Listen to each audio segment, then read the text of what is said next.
Halo Sobat Sehat RSSA, bertemu kembali dengan saya Aditya dan welcome to the podcast Bincang Sehat RSSA. Pada episode kita kali ini, tema yang akan kita bahas adalah terapi plasma konvalesen bagi penderita COVID-19. Untuk itu, kami telah mengundang ahlinya ahli, pakarnya pakar. Kepada yang kami hormati, Dr. Siti Fatona, spesialis patologi klinis, konsultan bank darah dan kedokteran transfusi. Selamat pagi, Dr. Siti. Selamat pagi. Sehat, Dokter? Alhamdulillah sehat. Alhamdulillah. Dokter, tak kenal maka tak sayang maka tak rindu. Mungkin sebelum kita berbincang-bincang, Dokter, ada yang ingin disampaikan. Pengenalan diri dulu, Dokter. Ya, nama ya mungkin ya. Monggo. Jadi nama saya Dr. Siti Fatona, SPPK, konsultan bank darah dan kedokteran transfusi.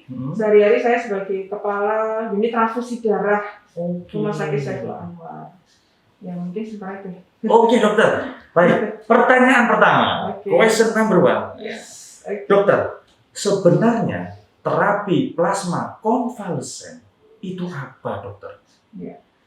Oke, mungkin kalau kita lihat sudah heboh ya di masyarakat, apa sih terapi plasma konvalesen? Kadang-kadang orang belum ada sakit ini ya, ada pasien sakit belum diberi surat permintaan dari dokter DPJP-nya, keluarga sudah nyari duluan. Jadi saking hebohnya, kok segitunya ya gitu loh. Artinya begitu euforia tentang plasma konvalesen. Jadi plasma konvalesen ini adalah suatu terapi di mana pasien COVID itu diberikan transfusi darah. Ya, transfusi darah plasma dari pasien penyintas COVID-19. Jadi ada pasien COVID yang sudah sembuh, kemudian dia menunggu 14 hari setelah sembuh, kemudian dia mendonorkan darahnya. Kalau dia memenuhi syarat, dia diambil, kemudian darahnya tersebut diberikanlah ke pasien COVID. Kenapa? Karena di dalam tubuhnya dia itu, di dalam darahnya dia itu, di plasma, itu ada antibodi terhadap COVID. Sehingga kalau diberikan ke pasien, maka si antibodi itu akan mengikat virus-virus COVID-nya tadi. Diharapkan dia akan mengurangi atau istilahnya menyembuhkan, diharapkan seperti itu. Itu ya. Pendonor konvalesen itu apakah harus penyintas COVID? Harus penyintas COVID. Harus. Jadi kan tadi kata kuncinya plasma konvalesen COVID-19. Artinya adalah plasma dari pasien yang sudah sembuh COVID-19. Oke. Kata kuncinya itu. Sudah sembuh dari COVID. Betul. Syarat lain, Dokter. Syarat lain bagi pendonor plasma konvalesen itu apa? Selain mantan penderita COVID. Seperti itu, Dokter. Satu, umurnya itu seperti donor rutin, 17 sampai 60 tahun. Ya, kemudian tidak punya komorbid seperti diabetes, hipertensi, itu kemudian penyakit kanker dan sebagainya, penyakit kronik ya. Terus seperti donor rutin. Kemudian dia diutamakan laki-laki atau wanita tapi belum pernah hamil. Meskipun dia hamil kemudian keguguran itu tereksklud. Ya, diutamakan memang laki-laki, kemudian wanita yang belum pernah hamil. Kemudian berat badannya itu harus minimal 55 kg. Ya. Kemudian kadar nabinya minimal 12,5. Ya. Terus ini juga penting juga, tidak mendapatkan transfusi apapun termasuk plasma konvalesen dalam waktu 3 bulan. Itu syarat-syarat. Baik, Dokter. Tadi saya tertarik dengan kata-kata wanita yang belum pernah hamil. Kalau wanita itu sudah pernah hamil, kenapa tidak boleh, Dokter? Apa alasannya, Dokter? Jadi wanita yang pernah hamil, kan intinya hamil itu kan dia punya anak nih. Itu ada dari unsur genetik bapaknya. Jadi kan asing. Jadi di dalam tubuhnya, maka dia berpotensi untuk memproduksi anti HLA, HNA, HPA, terutama HLA, HNA. Jadi si ibu tadi itu kan melihat ini neutrofilnya kok asing ya, kan karena dia dapat dari dua genetik dari bapak dan ibu kan gitu karena otomatis nanti ini seperti benda asing kan yang kemudian dianggap dia ini sesuatu yang asing bagi dia kan di dalam tubuh ibunya itu kan si bayi kan darahnya membaur ya kan darah. Nah otomatis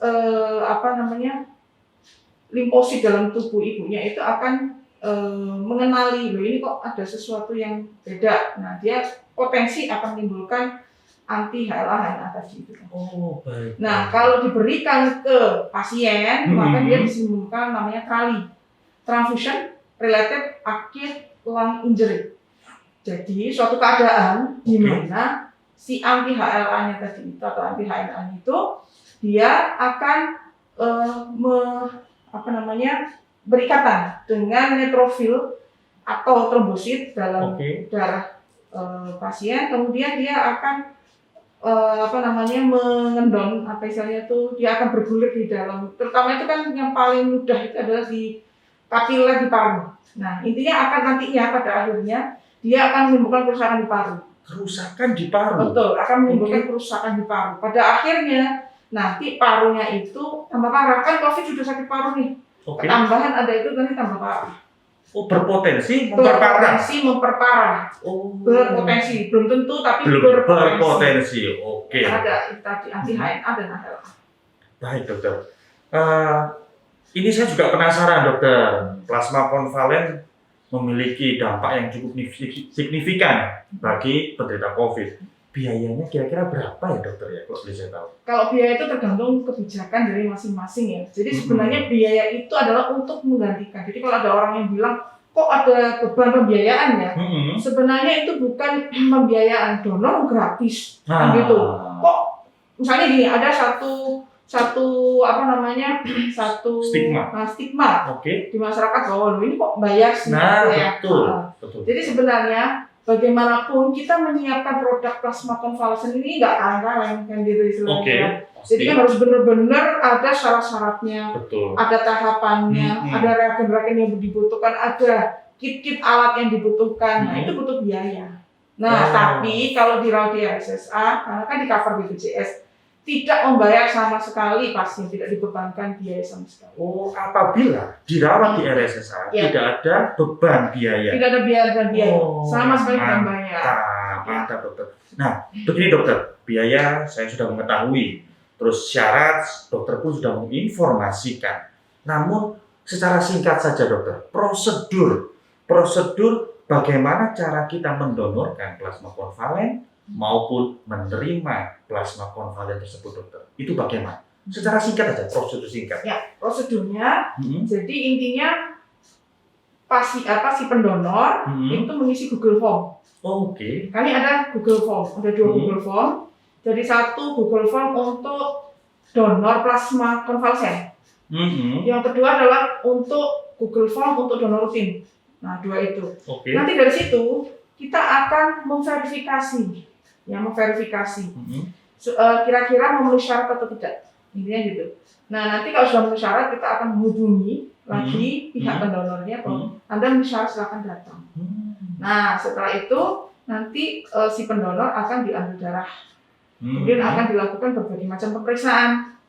Jadi pemeriksaannya adalah pemeriksaan titer antibodinya. Jadi kita melihat titer antibodi itu seperti pasukan untuk menangkap COVID-nya, virus COVID-nya, mencukupi atau tidak. Jadi tidak sembarangan. Ya, diambil itu. Kemudian kalau sudah memenuhi syarat, nanti kalau misalnya sudah titernya memenuhi, maka akan dilakukan pemeriksaan screening infeksi menular lewat transfusi darah. Jadi diperiksa tuh anti HBS-nya, terus kemudian anti HCV-nya, kemudian diperiksa anti HIV dan diperiksa sifilis ada atau enggak. Jadi supaya tidak menular, ya kan darah nih. Iya. Nah, kemudian yang berikutnya adalah diperiksa darah lengkapnya. Jadi kan tadi ada standar harus minimal 12,5 tadi. Periksa darah lengkap, kemudian juga diperiksa kolesterol sama protein, memenuhi syarat atau tidak. Karena kan darah kita kan bikin produk itu nggak sembarangan. Jadi harus jernih, harus untuk pasien intinya itu harus bermanfaat, jangan sampai merugikan. Betul sekali dokter. Jadi pemeriksaannya sedemikian rupa, Ya, betul, panjangnya. panjang ceritanya. Oh, enggak kaleng-kaleng. Enggak kan? Enggak kaleng-kaleng. Nah, yang saya penasaran dengan pemeriksaan sedemikian rupa, apakah ada efek sampingnya, dokter? Nah, Nah, jadi bagaimanapun kita itu kan mendapatkan satu produk dari darah dari orang lain. Pasti bagaimanapun akan tidak 100% aman, saya bilang. Jadi transfusi darah itu seperti pisau bermata dua. Oh. Satu sisi dia menguntungkan untuk pasien seperti ini, menguntungkan karena plasmanya mengandung antibodi. Dia bisa mengikat virus dalam tubuh pasien. Tapi di sisi lain hati-hati. Di situ tuh juga punya efek merugikan juga. Ada potensi. Ya saya bilang ada potensi. Ada potensi. Ada potensi, misalnya alergi, kemudian juga bisa bisa shock, bisa kemudian juga banyak potensi yang lain gitu. Intinya bagaimanapun itu prosedurnya itu harus diikuti ketat supaya potensi-potensi itu bisa kita batasi. Intinya seperti itu. Oke dokter. Jadi memang tetap ada ya efek samping. Ada. Nah kalau misalnya itu makanya saya bilang prosedur-prosedur itulah yang harus ketat. Untuk meminimalisir potensi untuk terjadi potensi merugikan bagi pasien. Untuk meminimalisir efek samping. Betul. Baik dokter. Intinya itu. Dokter, plasma konvalensi seberapa efektifkah menangani COVID? Ya, jadi gini, itu yang jadi polemik ya. Oke, penelitian yang ada kan di dunia ini banyak penelitian nih. Ada yang bilang bagus, ada yang bilang tidak bagus. Tapi intinya adalah plasma konvalesen itu juga bukan obat dewa. Satu, itu yang penting. Ya, bukan obat dewa, artinya kalau sudah dikasih, kalau orang COVID pasti dikasih langsung, tidak. Jadi makanya kalau misalnya ada keluarganya yang sakit, jangan langsung mencari plasma konvalesen, tunggu DPJP-nya untuk bergerak, untuk meminta permintaan. Kenapa? Karena di situ ada tahapan. Jadi kan COVID ada yang ringan, ada yang sedang, ada yang berat, kan seperti itu. Ada yang critically ill. Nah, DPJP-nya akan memilah kira-kira membutuhkan plasma konvalesen enggak?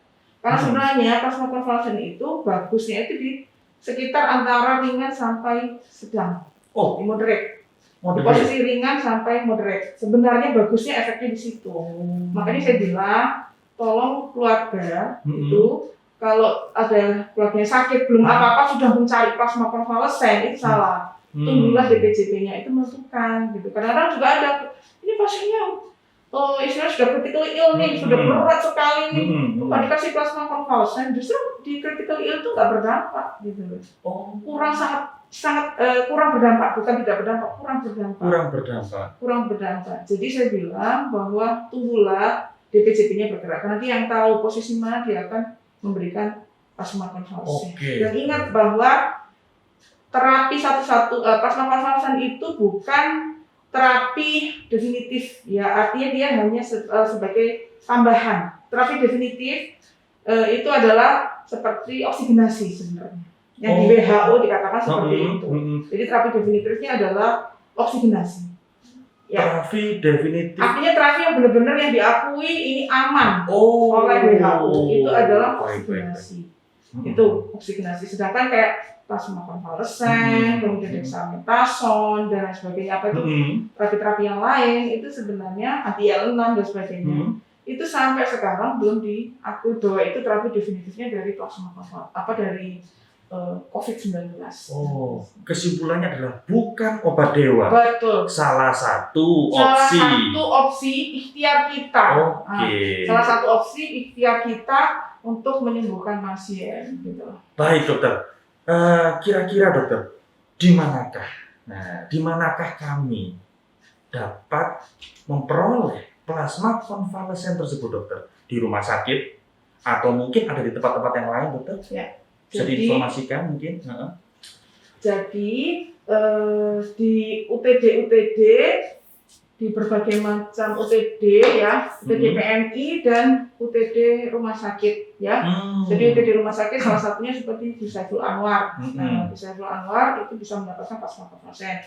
Nah, kalau misalnya stok kosong silakan mungkin di UTD PMI ada. Di PMI juga bisa dokter ya? Ya, DUT di PMI, DUT di rumah sakit, ya salah satunya di Rumah Sakit Saiful Anwar. Oke, baik dokter. Di akhir segmen dokter, Oke.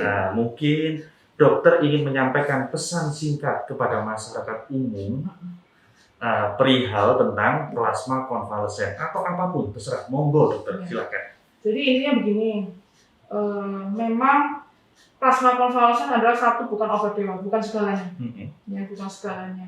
Artinya itu adalah salah satu bentuk ikhtiar kita untuk penyembuhan penatasan pasien.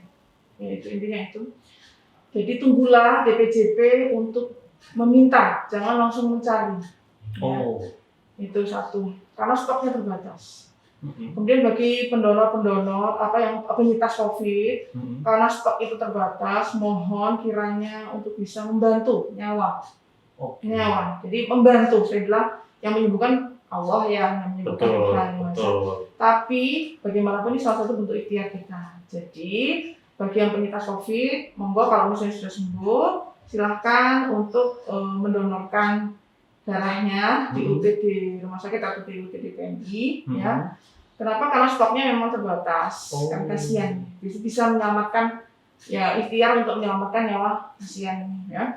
Kemudian sebenarnya ada dampak baik untuk pendonor. Yang pertama adalah kita bisa tahu check up kondisi secara umum dari pendonor. Jadi bisa tahu kondisi secara umum, ini kan di pemeriksaan fisik nih satu. Kemudian juga bisa tahu titer antibodi Anda ini sekarang sebatas mana kondisinya, posisinya.